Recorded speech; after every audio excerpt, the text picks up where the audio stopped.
Hello दोस्तों, स्वागत है आपका M2 स्टडी सेंटर पे। आज बेसिक लेवल का तीसरा क्लास है।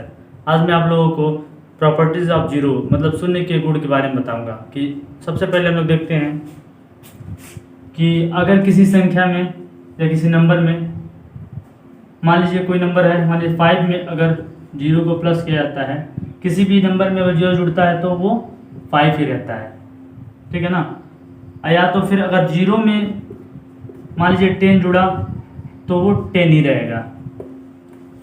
ऐसे ही कितने भी नंबर हो, अगर मान लीजिए 1200 है, उसमें अगर जीरो प्लस होता है तो भी वो 1200 ही रहेगा।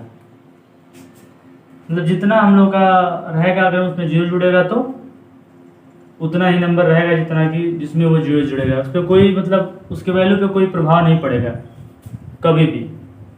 अब हम लोग देखते हैं कि अगर माइनस करेंगे तो क्या होगा। मान लीजिए अगर हमारे पास 10 रुपये है, इसमें से हम लोग अगर जीरो को माइनस करेंगे तो 10 रुपये है और हम लोग एक भी रुपये खर्च नहीं किए तो कितना हम लोग के पास रहेगा, 10 ही रहेगा। मान लीजिए अगर हम लोग के पास 100 रुपये है, उसमें 0 रुपये खर्च, एक भी रुपये फिर खर्च नहीं किए तो फिर हम लोग के पास उतने रुपये रह जाएंगे। तो क्या पता चला कि हम लोगों को अगर किसी भी संख्या में जीरो को प्लस करेंगे या माइनस करेंगे तो संख्या पे कोई प्रभाव नहीं पड़ेगा, जो वो उसका वैल्यू है वही रहेगा। ऐसे ही अगर मान लीजिए बहुत लोग कहेंगे जीरो में से अगर 10 को माइनस किया जाए तो जीरो में से 10 माइनस करेगा तो ये गलत है। अभी तो बेसिक लेवल पे ये गलत है, लेकिन एक तरीका है जो कि इसके लिए थोड़ा रूल होता है, उस रूल को जानने के लिए और भी आगे जो भी है मेहनत करना पड़ेगा, पढ़ाई करना पड़ेगा। उसके बाद ये सब बेसिक लेवल कंप्लीट होने के बाद हम लोग सीखेंगे कि इसका वैल्यू क्या होगा यहाँ पे। अभी केवल हम लोग ये बेसिक लेवल पहले सीख लें, उसके बाद ये हो गया। तो अब देखते हैं कि किसी भी संख्या में मल्टीप्लाई करेंगे तो क्या होगा। प्लस माइनस तो देख चुके हम लोग।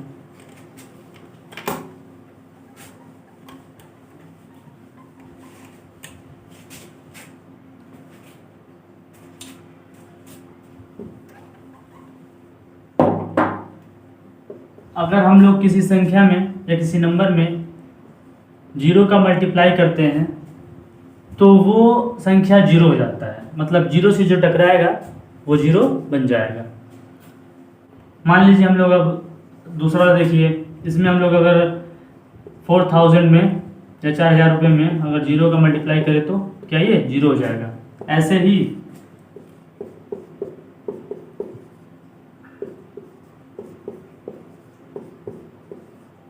कितना भी बड़ा मल्टीप्लिकेशन हो गया, अगर ये जीरो आ गया यहाँ पे एक जगह ना, तो इसका मतलब इसका वैल्यू क्या हो गया, जीरो हो गया, ठीक है ना, मल्टीप्लाई में। तो अब देखिए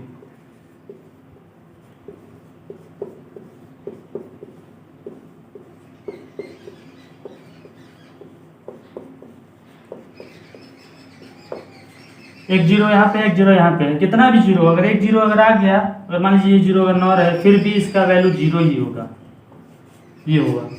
लेकिन हाँ, फिफ्थ वाला देखिए, अगर मान लीजिए 3.4 प्लस जीरो, अगर ये है ऐसे, इसमें अगर जीरो ऐड होता है तो क्या होगा, 3.4 होगा। ये तो ये प्लस करने का हुआ, लेकिन अगर यही मल्टीप्लाई देखते हैं 3.4 प्लस 3 इंटू 0, अगर ऐसे हो गया ना तो इसका मतलब इसमें से मल्टीप्लाई होगा, जीरो हो जाएगा। लेकिन प्लस का साइन है ना, तो 3 + 4 + 0 होगा, तो इसका वैल्यू क्या होगा, 3/4 ही होगा, ठीक है ना। अब हम लोग देखते हैं डिवाइड, भाग कैसे किया जाता है। उस पर क्या, जीरो का अगर डिवाइड होता है तो उस पर क्या प्रभाव पड़ता है, उसका क्या रूल है। अगर मान लीजिए किसी नंबर में 5 से डिवाइड किया जाता है तो कितना आएगा, 7। ये यहाँ पे है जो डिवाइड का साइन होता है, ये ऊपर वाला अंश होता है, नीचे वाला हर होता है, न्यूमरेटर डिनोमिनेटर, आगे बताएंगे फ्रैक्शन में। तो डिवाइड का साइन होता है, मान लीजिए अभी तो ये 7 इस नीचे जो है वो यहाँ पे रहेगा और 35 यहाँ पे रहेगा और 5 7 जा 35। हम लोग ऐसा टेबल पढ़ते हैं कि 35 आ जाए। ये जो 35 आया है ये इसका मल्टीप्लाई हो के आता है, इसका इससे मल्टीप्लाई होगा तभी आता है। तो इसका एक रूल है, ये क्या है हम लोगों का, इसको हम लोग भाजक बोलते हैं हिंदी में, और इसको क्या बोलते हैं, भागफल। और ये हम लोगों का है भाज्य। और यहाँ पे जो आता है, अभी फिलहाल है नहीं कुछ, यहाँ पे जो आता है वो शेषफल होता है। जैसे इस वाले में देखिए, इसको इंग्लिश में बोलते हैं, यहाँ पे देखिए ये वाला, इसमें अच्छे समझ में आएगा। हिंदी में लिख दिया, अब इंग्लिश में देखिए। मान लीजिए यहाँ पे हम लोग 3 का टेबल ऐसा पढ़ेंगे कि 22 आ जाए, तो पढ़ेंगे 3 7 जा 3 7 21, नहीं कटा 1 क्या है, तो अब ये क्या हो जाएगा, ये हम लोग का भाजक है। इंग्लिश में होगा डिवाइजर, ठीक है। अब ये क्या होगा, भाज्य है, यहाँ पे लिखे है ना, तो इंग्लिश में क्या होगा, डिविडेंड, ये हो गया। अब ये क्या हो गया, भागफल, कोसेंट बोलते हैं इंग्लिश में, QUOTIENT।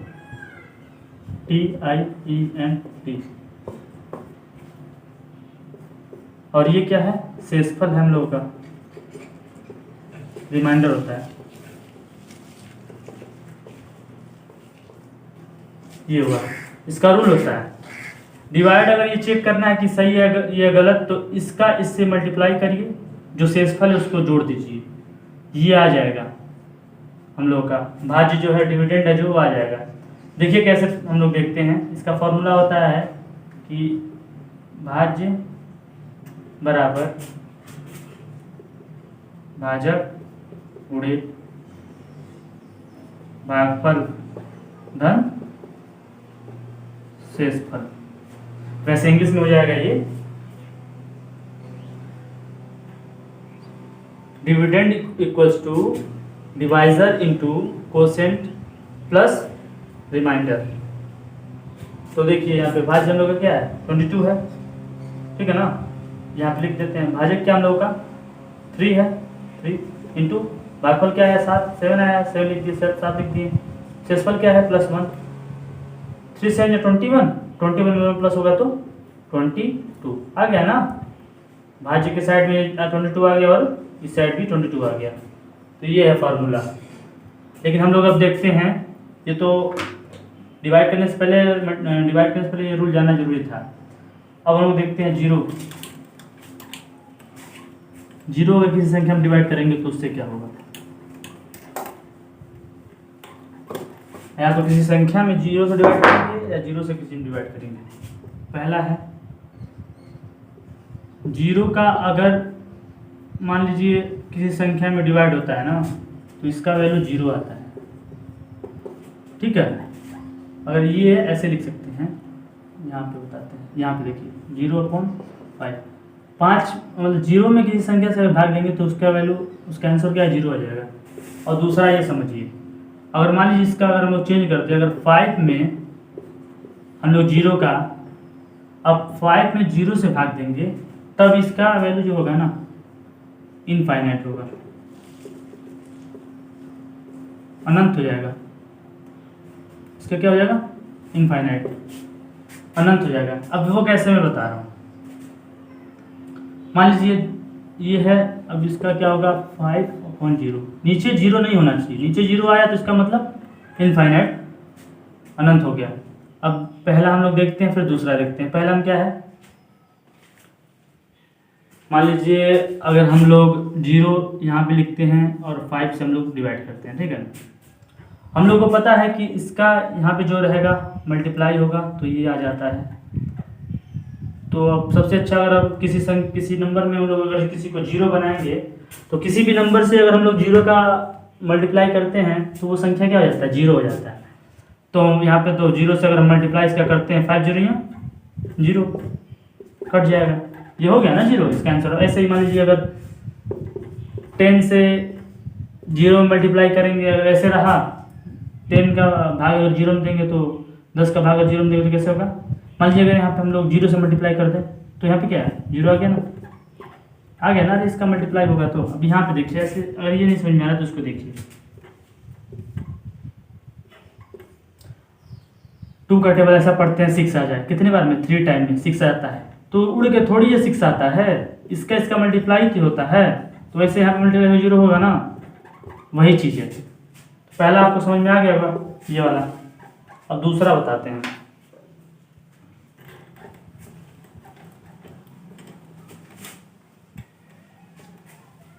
अनंत कैसे होगा बताते हैं।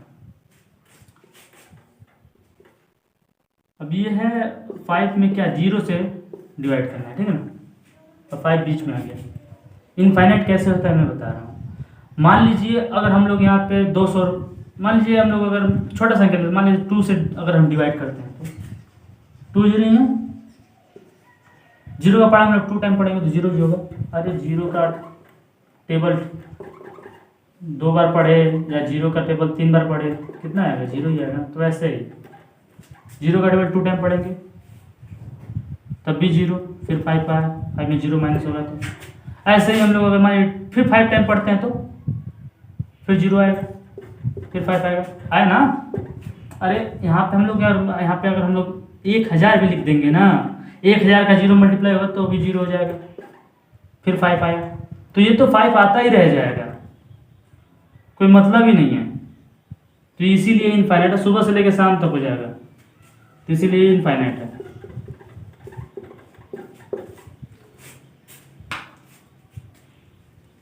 ठीक है ना। अगली वीडियो आपको अच्छा लगा हो तो लाइक करिएगा, शेयर करिएगा और चैनल को सब्सक्राइब जरूर करिएगा। अब मिलते हैं अगली वीडियो में, हम लोग फ्रैक्शन सीखेंगे, दशमलव और डेसिमल, दशमलव का हम लोग का जोड़, घटाना, गुणा, भाग, ये भी सीखेंगे। मिलते हैं अगले वीडियो में, धन्यवाद।